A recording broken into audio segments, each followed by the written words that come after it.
मंच पर जितने हमारे आदरणीय लोग बैठे हैं उनको सबको नमन कर देते हैं एक ही बार में, ताकि कुछ समय कम बचा है। और इतना कम बचा है कि आप सब लोग इतने तकलीफ में लगते हैं कि हो सकता है कि हमारी वजह से रुके हों, तो हम बहुत ज़्यादा देर तक बोलना नहीं चाहते हैं। देखिए, सबसे बड़ी बात यह है कि अगर आप ये सोच रहे हो कि वो आदमी बुजुर्ग हो गया है, उसके अंदर जो जज्बात हैं वो कम हो गए होंगे, ये बिल्कुल गलत बात है। आप समझिए कि जो मन बचपन का होता है वो मन हमेशा बना रहता है, वो कभी कम ज्यादा नहीं होता। जैसे अभी महेश जी सुना रहे थे कि आदमी चल के चला गया, ऐसे बहुत से मामले निकलेंगे। और आपको शायद याद होगा, नरेंद्र भूषण जी ने बहुत सी चीजें बताई थी, तो उसको अगर शार्ट में कहा जाए, बहुत छोटी भाषा प्रयोग की जाए, तो उन्होंने कवियों की कलई खोल दी। यानी किसके मन में क्या चीज थी, ये सब उन्होंने बड़ी आसानी से समझ लिया था और बहुत खूबसूरती से उसका बयान कर दिया था।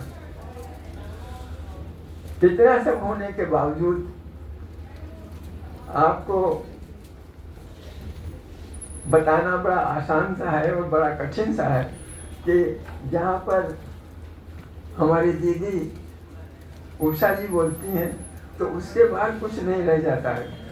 जितना बधाई देना हो सब बधाई दे देती हैं, सबके नाम ले लेती हैं और कुछ आगे की बात भी कह देती हैं कि ये नहीं हुआ और ये होना चाहिए था। ये सारी बातें उनके पास बनी रहती हैं। तो अब कुछ बाकी नहीं रहा। दूसरी बात है हाशमी साहब की। हाशमी साहब तो जो बोलते हैं पीछे देखते रहते हैं, समय ज्यादा हो जाता है लेकिन फिर भी कहते हैं भैया समय बता देना हमको। अब आप सोचिए अगर आदमी समय बताएगा तो क्या बताएगा। जब 5 मिनट के जगह पर 25 मिनट हो चुका है तो भी आप कह रहे हैं कि हमको समय बता दीजिएगा। ये बात हमारे मन में इसलिए आई है कि ये सारी बातें जैसे हम सोचा करते हैं वो सारी बातें यहाँ पर मौजूद रहती हैं। और अब यहाँ पर एक बात बड़ी खास है, वो ये है कि जितनी बातें की गई हैं, इतनी बातें समझने के लिए और उस पर विचार करने के लिए, याद करने के लिए बड़ा कठिन है। लेकिन जब आप इस मजमे में आते रहेंगे, ऐसे सम्मेलन में जाते रहेंगे, इस तरह के लोकार्पण होते रहेंगे, उनमें जब पहुंचते रहेंगे तो आपको इस तरह की बातें तमाम सुनने को मिलेंगी। आपका मन भी बहल जाएगा और समय भी कट जाएगा। तो ये जो बात है, हम आपको बिल्कुल अलग ले चलते हैं। थोड़ी सी बात तो हमको कहनी ही है। थोड़ी बात इसलिए कहनी है कि अब समय कम हो गया है, लेकिन मजबूरी है।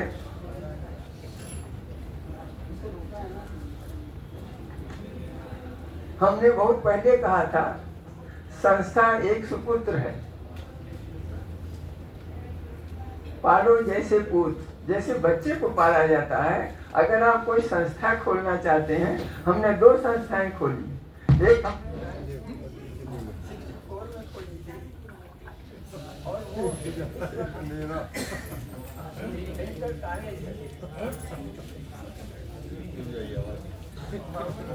नहीं है, मतलब एडेड भी है और मान्यता प्राप्त भी है। और दूसरा हमने संस्था खोली बाबा साहब भीमराव अम्बेडकर लॉ कॉलेज के नाम से। जब हमारा रिटायरमेंट हो गया तो मन में पढ़ाने की इच्छा नहीं कम हुई। हम आपको बता चुके हैं कि जो मन आपका होता है वो उसी तरह की चीजें फिर करना चाहता है। तो फिर पढ़ाने की इच्छा हुई तो हमने कहा कि अब किसी से ये कैसे कहें कि हम पढ़ाना चाहते हैं। जो नए लोग होंगे वो धक्का मार बाहर कर देंगे कि अगर यही पढ़ाएंगे हम क्या करेंगे भाई, इनका समय बीत गया, अब इनको जाने दीजिए। तो इसलिए हमने एक कॉलेज खोला और कॉलेज में पढ़ाने का कार्यक्रम, कुछ हम पढ़ाते रहे, कुछ आगे की चीज़ें देखते रहे, कुछ बच्चों को सिखाते रहे, ये सारी बातें होती रही। तो जो आपके मन में बात है उसको ऐसा कोई तरीका से अपना लीजिए। समय और उसके बीच में आपका जो एज का मामला है, आपकी उम्र कितनी है, ये जो मामला है इसको छोड़ दीजिए। आपका जो मन करता है, जो काम करते आए थे वही फिर करने का मन है, तो आपको कुछ फार्मूला सोचना पड़ेगा और उसको उस तरह से मानना पड़ेगा। तो इसलिए संस्थाएं खोलना तो बड़ा आसान है, लेकिन चलाना बड़ा कठिन होता है। अगर एक आदमी आपको मदद करेगा तो 25 आदमी पीछे खींचेगा।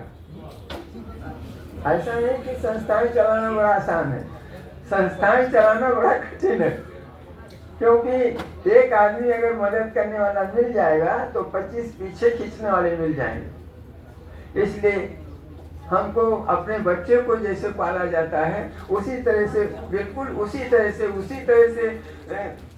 अपना ध्यान बटाना पड़ेगा, उसके साथ लगाना पड़ेगा कि वो आगे पीछे इधर उधर न चला जाए। जो हम चाहते हैं वही बच्चा बने। वो IAS होना चाहता है तो IAS हो जाए, अगर वो टीचर होना चाहता तो टीचर हो जाए। हम चाहते हैं वो कवि हो जाए तो कवि हो जाए, अगर वो इधर उधर चला जाएगा तो नहीं हो पाएगा।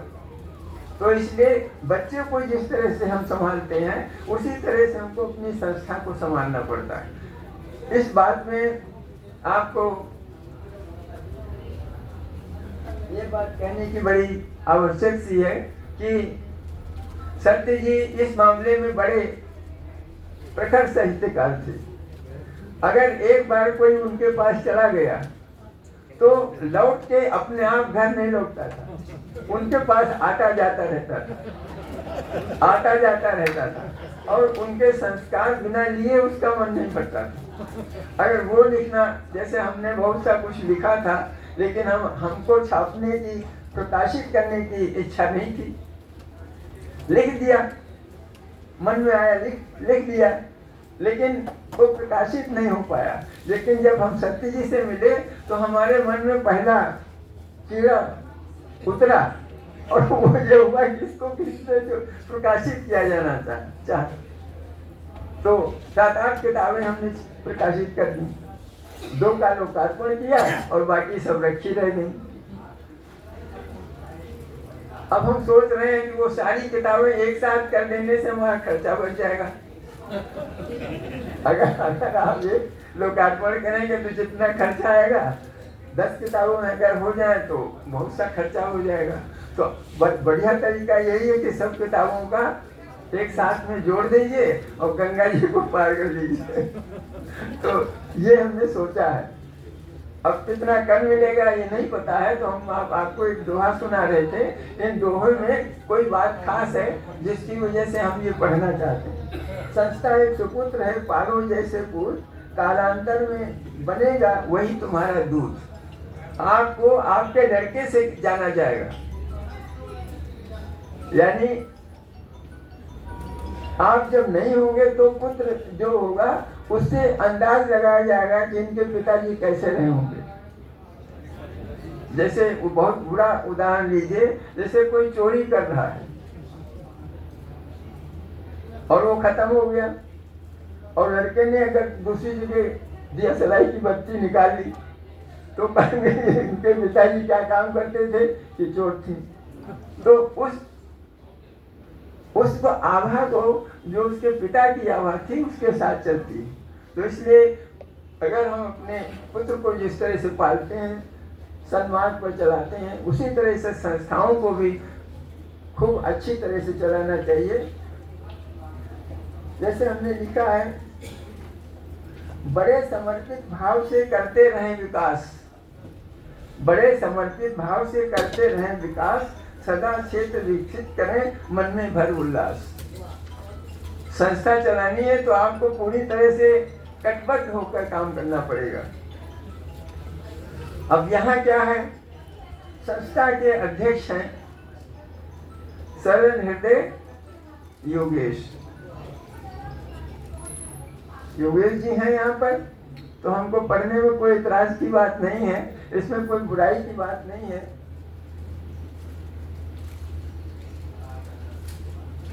संस्था के अध्यक्ष हैं सरल हृदय योगेश, उनके दृढ़ संकल्प की कुंजी है देवेश। फिर सुन लीजिए, मतलब ये आप अपने गांठ में बांध लीजिए कि दोनों का मिलन इतना जबरदस्त है कि जो चाहते हैं वो वही कर लेते हैं।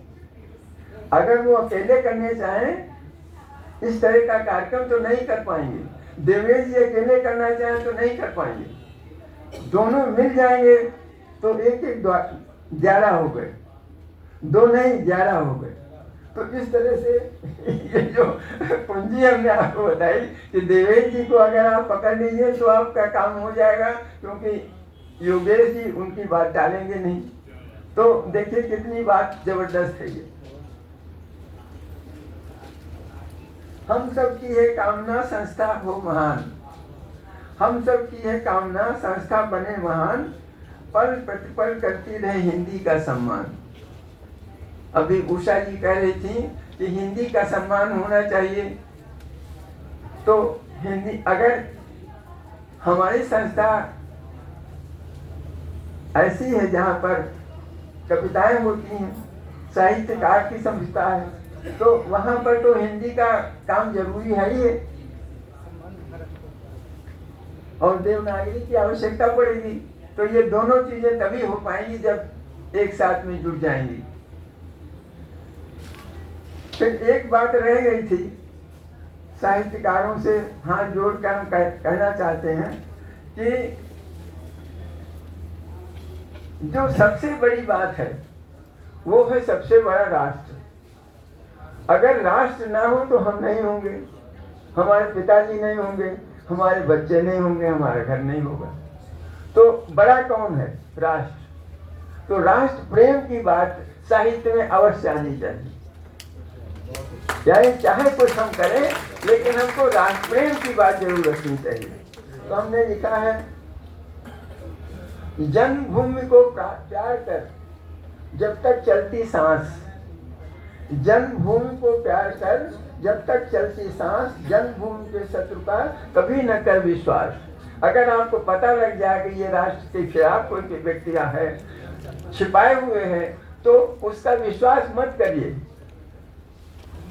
हम अपने देश का झंडा ऊपर रखना चाहते हैं, इसलिए हमको राष्ट्र प्रेम की अलग जगानी पड़ेगी। हर व्यक्ति के मन में जो साहित्य लिखने वाला है, करने वाला है, विचार करने वाला है, उसके मन में ये बात आ जाए कि राष्ट्र प्रेम ही सबसे बड़ी चीज है। अगर राष्ट्र नहीं होगा तो हम आप कहीं कुछ नहीं होंगे।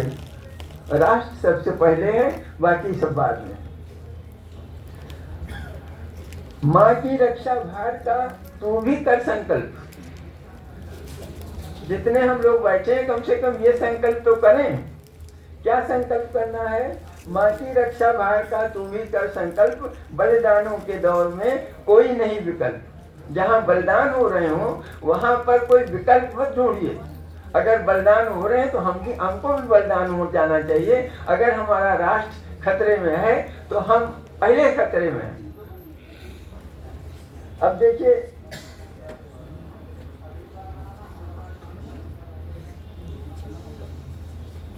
भारत का हर पूत है सचमुच सगा सपूत। भारत का हर पूत है सचमुच सगा सपूत, प्राण निछावर कर रहा मिलते बहुत सबूत। जो प्राण निछावर कर रहे हैं उनके सबूत आपको मिलेंगे। कहीं भी अखबार में निकला रहेगा कि ये व्यक्ति अमुक काम कर रहा था, राष्ट्र का काम कर रहा था, और उसको गोली लग गई और वो चला गया। तो ये राष्ट्र प्रेम की बात जो है ये आपको ध्यान में रखनी चाहिए। फिर हमने लिखा है, कदम ताल करते सुबह सेना मध्य जवान। जब कदम ताल करते हैं तो हम आपको तो खुशी होती है।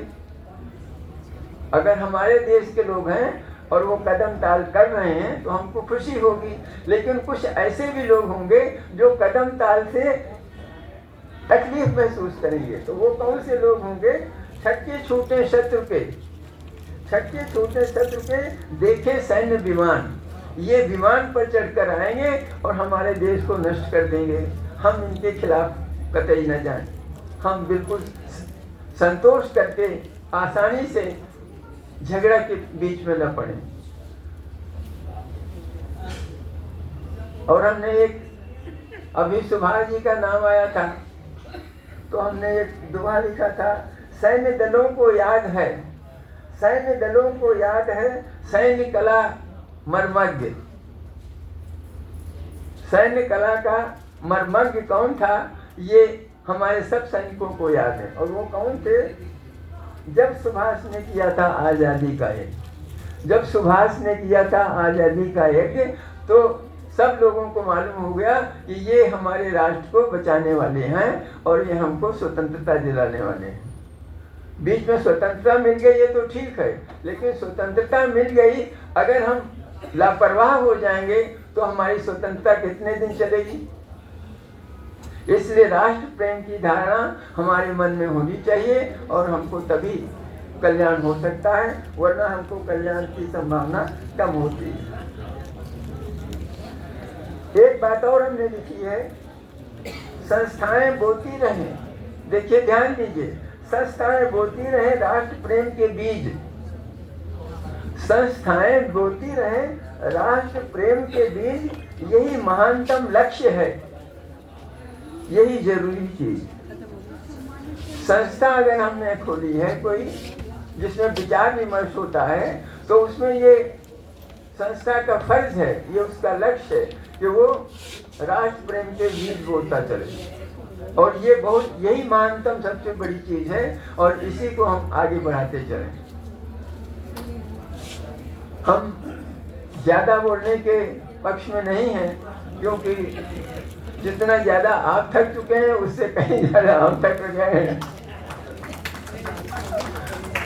भाई हमारी आपकी एज में बहुत अंतर है, तो अगर आप 10 गुने थके हैं तो हम 20 गुने थके हैं। तो इसलिए वाणी को विराम देना बड़ी आवश्यक है। हम सबसे ज्यादा आप सबको आभार प्रकट करते हैं कि आप इतनी देर तक रुके और इस कार्यक्रम को पूरी तरह अच्छा बनाया। दूसरी बात ये है कि योगेश जी और इनकी पार्टी को पूरी तरह से ये कहना ठीक है कि ये बधाई के पात्र हैं, साधुवाद के पात्र हैं, ये जितने पात्र हैं, जितने पात्र हो सकते हैं सब पात्र हैं। और एक कहने तो बड़ी देर लगेगी, इसलिए जितने पात्र हो सकते हैं वो सब पात्र इनके पास हैं। तो इसलिए इनको साधुवाद और महान होने का और जो भी है वो सब कुछ होने का हम आशीर्वाद देते हैं और हम सबको पूरी तरह से आगे बढ़ाने के लिए उत्साह बढ़ते हैं, ऊर्जा बढ़ते हैं, ताकि आप सब लोग हमेशा आते रहें और हमारी बात टूटी फूटी जैसे भी हो उसको सुने और मुस्कुराएं। और जब आप मुस्कुराएंगे तो हमको अच्छा लगेगा। जैसे तिवारी जी बैठे हैं, तरल जी बैठे हैं, दमा जी बैठी हैं, टमाटर जी बैठे हैं, मतलब एक दो थोड़ी है, तरह तरह के हैं। हरी जी कहीं इसमें बैठे होंगे, बफले जी बैठी हुई हैं। यानी जहाँ जहाँ हमारी नजर जा रही है वो आप समझिए कि आपको हम अपनी तरफ से धन्यवाद दे रहे हैं। और ये धन्यवाद आप साथ में ले जाइए, आराम करिए और उन्हीं धन्यवादों के सहारे में आप अच्छे मिल जाएंगे। धन्यवाद, धन्यवाद, धन्यवाद।